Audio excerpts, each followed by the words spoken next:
السلام علیکم قدرمنو دوستانو.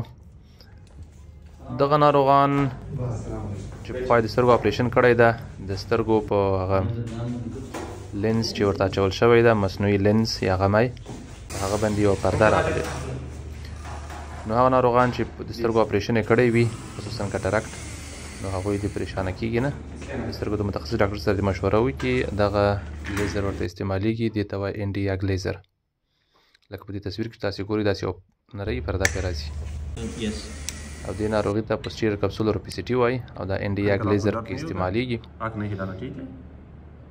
د دې په استعمال سره د ناروغ نظر فوراً بیرته بحال کېږي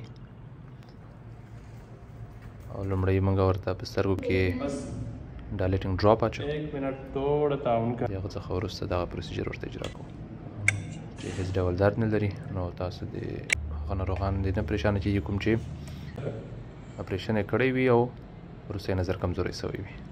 خپل متخصص ډاکټر سره دې مشوره وکړي. السلام علیکم.